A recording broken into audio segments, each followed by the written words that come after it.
I was saying y'all should about Rico from Street Scores, and I don't know if y'all have seen the news already, but apparently Sam Howell will play against the Cowboys, but will not start. Taylor Heinicke will start the first half, and Sam Howell will apparently play the second half. I don't know what's going on. This is honestly the most questionable decision I've seen Rivera make. I feel like this is even more questionable than the Carson Wentz over Taylor Heinicke one. I mean, at the very least, you can see, okay, the drive that Carson Wentz had against the 49ers, and maybe he can recreate that throughout the course of an entire game against the Browns, or, you know, maybe you hope he's somewhat of what he was against the Jaguars, maybe the second half of the Lions. At least there's some logic. Even though it's not necessarily good logic, there's some logic to that decision. I don't know what they're thinking with this. This is completely baseless. I don't understand any point. I'm going to try to look at every opposing argument as to why this makes sense, but of course I'm going to dive into why this doesn't make sense. We're going to take a look at every possible angle on this, but before we do, make sure you subscribe to the channel, hit the bell next to the subscription button so you get notification immediately, and every time I release an informative and opinionated video just like this one, make sure you pull up every game day, including this upcoming game against the Cowboys. I can't wait to see Sam Howell playing against the Cowboys. That's the main reason I'm tuning into the game. I want to watch a lot of the young guys play, period, because it sounds like, I mean, if you're throwing Sam Howell out there, the game is pointless for us. We're already out of contention. You might as well go ahead and throw some other backups out there as well, but I hope Sam Howell gets to play with straight starters across the board, including the Cowboys defense, but we'll see. But make sure you pull up, because I will be live streaming that, giving live play-by-play analysis and completely breaking down everything that Sam Howell has going on during the game live. And man, make sure y'all stay tuned for all of the draft content and all of that type of stuff coming up as well. My free agency wish list, all of that. So make sure y'all stay tuned, and without further ado, let's get it.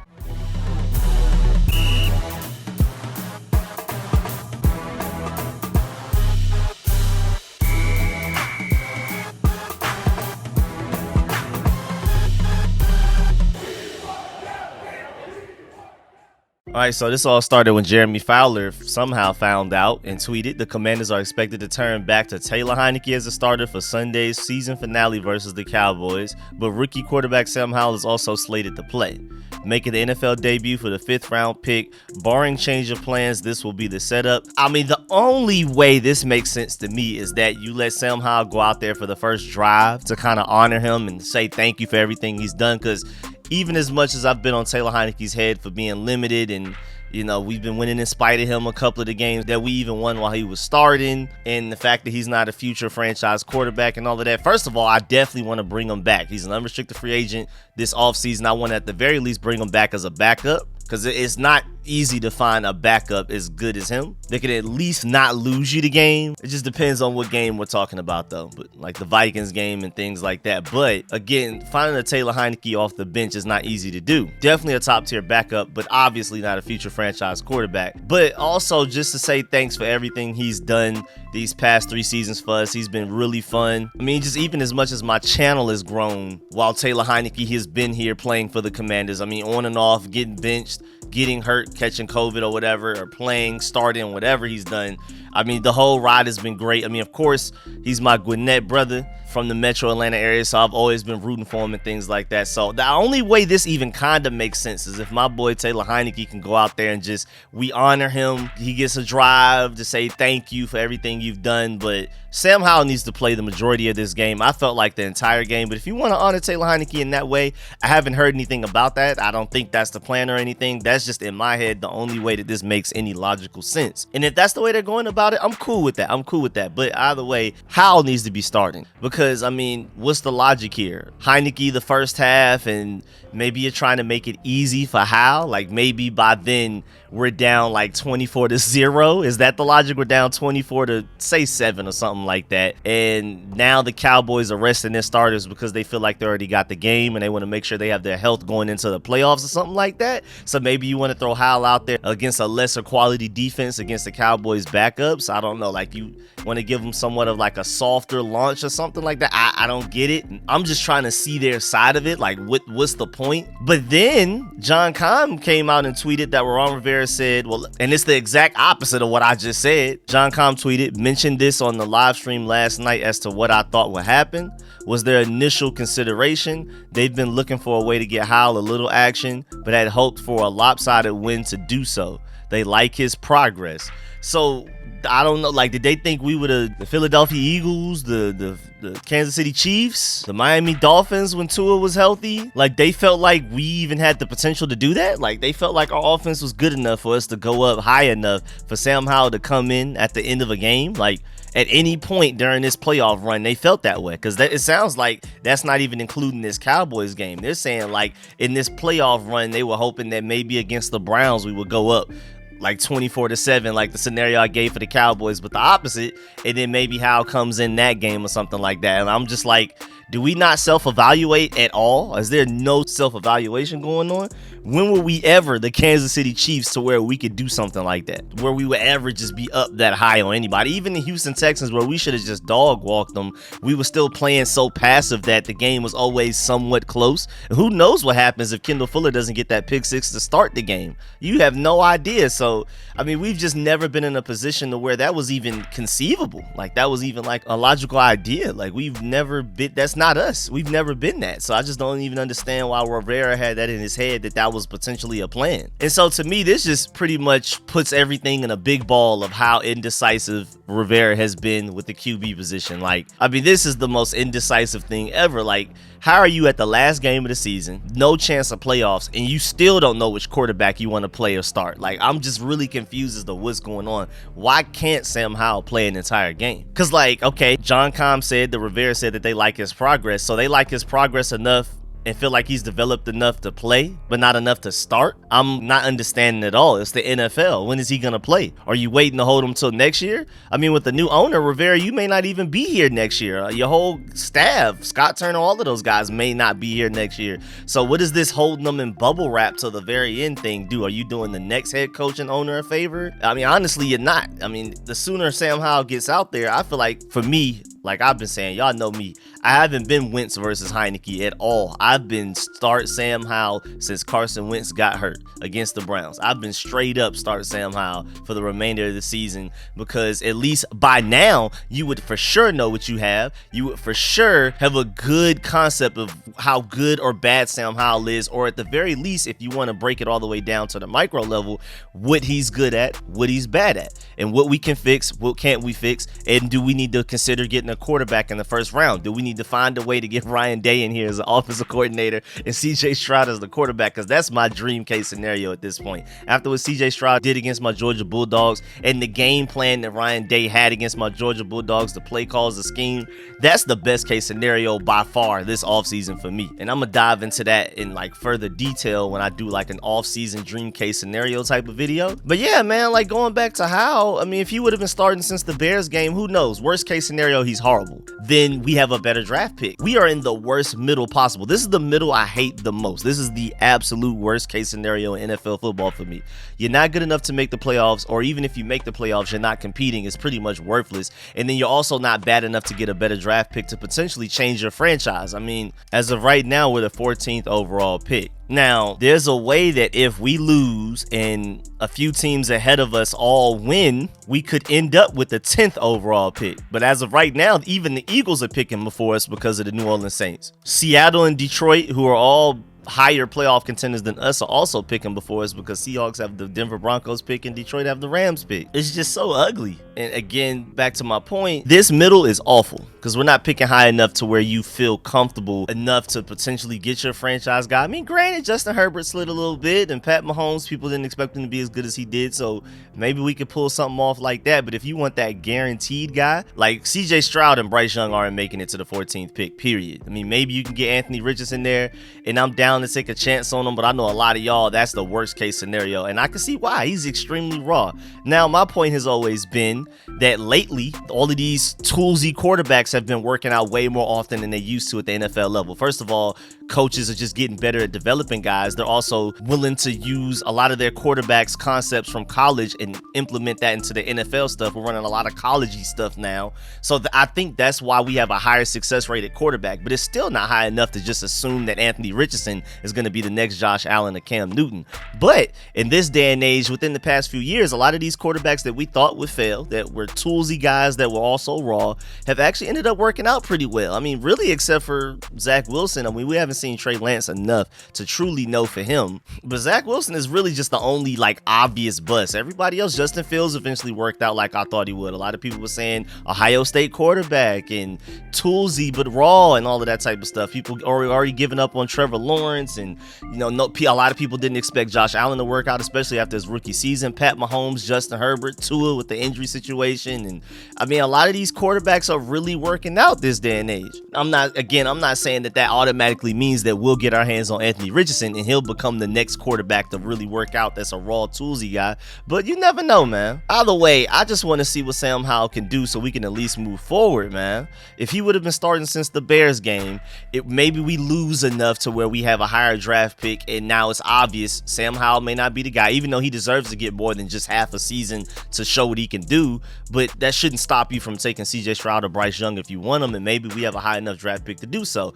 Or if he's really good, because I feel like Sam Howell has the talent. He's basically Taylor Heinicke with more talent. And I feel like if we would have started him in really good case scenario, not even necessarily best case scenario, he wins enough, he plays well enough to where we don't even have to throw Carson Wentz in there in that final game against the Browns, and maybe we don't end the season going 0-3-1 and things like that. Maybe he's good enough to actually take us to the playoffs and make some noise, and people are afraid of a Taylor Heinicke with a stronger arm and slightly even better running ability. Maybe we're able to take that momentum, he's riding high, and he takes us onto like a deep playoff run. You never know, and I just feel like all of those options, I would prefer that than this ugly perpetual middle that we've been in ever since we drafted Chase Young, where we just consistently not picking very high, but also not making any real noise in the postseason. This is that ugly middle where you end up getting stuck for forever until you have one of those great drafts or free agencies, or you luck up on a quarterback, and we have been unable to luck up on quarterbacks for a very long time. Quarterback hasn't just fallen in our lap like a lot of these other teams have been able to get away with. I'm just not understanding this at all. I mean, this is literally the perfect time to give Sam Howell all of the reps he needs to at least get some confidence going into the next season. I mean, even if it isn't enough to evaluate him and make a decision on whether or not you should draft CJ Stroud or Bryce Young or Anthony Richardson or whoever, whether you should trade up to get one of those guys, even if it's not enough to do that. And I feel like, I mean, at the end of the day, I'm a big fan of Sam Howell, but at the end of the day, he's a 5th round pick. I don't care what happens in this game against the Cowboys. It should not stop you from drafting CJ Stroud or Anthony Richardson or any of these guys if you feel like that could potentially be your franchise quarterback. But then again, Rivera may not even be here to make that decision in April anyway, so who knows what's going to happen. Yet another year where we have absolutely no idea what's going on going into the next offseason. I mean, we already have the same problems as everybody else, whether or not we're going to sign key players like Daron Payne and a lot of those guys. That's what every team deals with. But who's our head coach? Who's our offensive coordinator? Who's our owner? Who's our next starting quarterback? Those are issues that most teams don't have to deal with, and I don't think anybody else is dealing with all of those like we are, but that's just typical Commander stuff. But at the end of the day, I just don't see what coddling and babying and putting Sam Howell in this bubble wrap has helping anybody. Even if you get to stay here as the head coach going into next season, or the next head coach that comes up, they'll just receive a still just as raw as he was, Sam Howell, the first day we drafted him, with no absolute definitive proof that he's really improved in any way. I mean, we're gonna get, I guess, a small sample size against the Cowboys, but beyond that, we don't know. This game means absolutely nothing. I'm not exactly sure what's going on. And so, also, great point by Tailgate Ted, and I completely agree. He said, if Howell isn't ready, then what has he been doing all year? I don't see this as an indictment on Howell. It's an indictment on this coaching staff for either not preparing Sam properly or for making an idiotic decision to start Heinecke in the first place. I definitely agree. I just don't understand, like, if Howell is not ready, in your opinion, is that more so your fault or his fault? Because I gotta know, and I feel like it's more so their fault. Again, I'm not even the biggest Sam Howell fan, but at this point, if Sam Howell is not ready in this week 18 of his rookie season, I know a lot of people feel like some quarterbacks should sit, but we're seeing more times than not, if you just throw a quarterback out there, he may struggle in the beginning, but if you develop the right game plan on him, they can actually succeed at this level. I mean, even Davis Mills, who's a very Taylor Heinicke-like guy where he's not very talented, is even making plays with a not good Houston Texans team and even showed some signs of light. Now, they're more than likely going to take probably Bryce Young in this upcoming draft or something like that. But at least Davis Mills showed some signs of life. And if Davis Mills can go out there and do it, why can't Howell? Back to Brock Purdy. I know Brock Purdy has Kyle Shanahan, but I feel like Sam Howell is the same distance and talent from Brock Purdy as far as just natural talent, arm strength, all of that. And the level of competition that he played against in college and, you know, how highly touted he is. I feel like the gap between Howell and Brock Purdy in talent may be able to neutralize the gap between Kyle Shanahan's play calling and Scott Turner's. I just feel like at the end of the day, if the 49ers can get away with Brock Purdy balling out like that and just throwing him out there to the Wolves when he didn't expect to at all, very last pick of the draft, literally Mr. Irrelevant. Sam Howell, who was projected to be a first-round pick if he would have went into the 2022 draft and maybe one of the first quarterbacks taken, that talent hasn't just disappeared.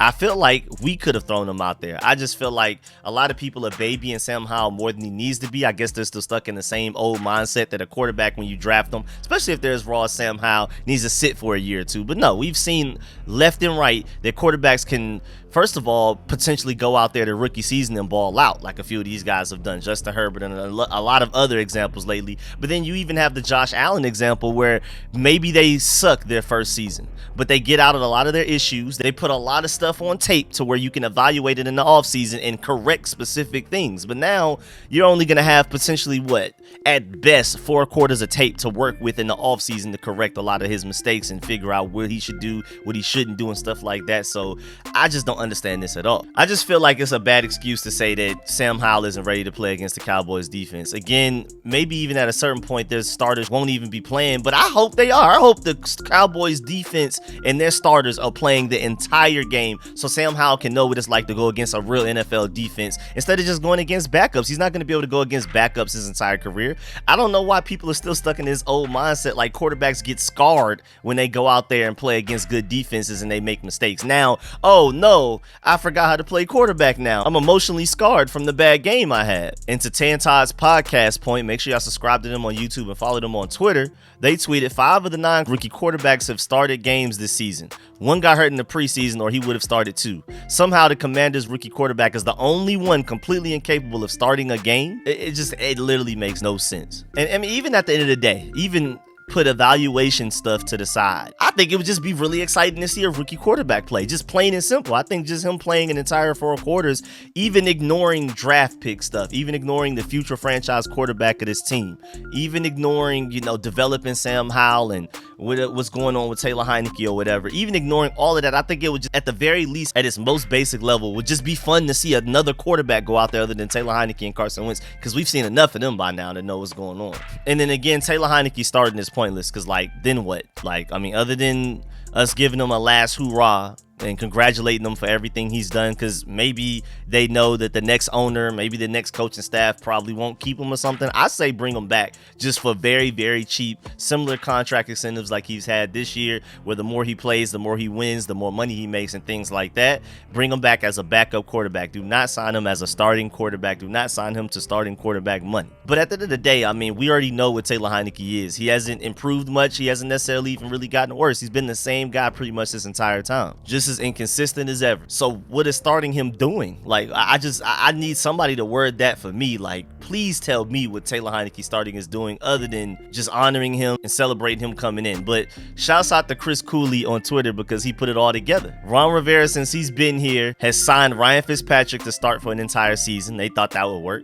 Trading a second and a third for Carson Wentz, also paying him $28 million per year, and then starting Heinicke over Howell in a meaningless game. And then he went on to say, I've never seen a coach more clueless about the quarterback position than Rivera. It's ugly. It is really bad, actually. It's quite bad. I can't blame him for the team that he acquired from Jake Gruden in that situation, but everything after that, what we just said, is all on him. That's all him. Completely him and him alone. But yeah, man, that's the end of this video. Please get in the comment section, let me know how you feel about everything discussed in this video. Please let me know how you feel about this entire situation. And if you feel like this makes any sense at all, please let me know how, because I'm not even going in to argue a debate. I actually really want to know what the opposing argument is for Sam Howell not being able to start this entire game. So please let me know, even if you're not sure, if you just have a guess. I tried to figure it out. I tried to every way possible to see Rivera's side. If you know, please let me know in the comment section, of course. And I appreciate all of the support, man. Again, like this video if you liked it, if you learned anything. And of course, I appreciate all of my sponsors, especially my Pro Bowl sponsors, whose name you see scrolling on the screen right now. I'm gonna catch y'all later. I'm out.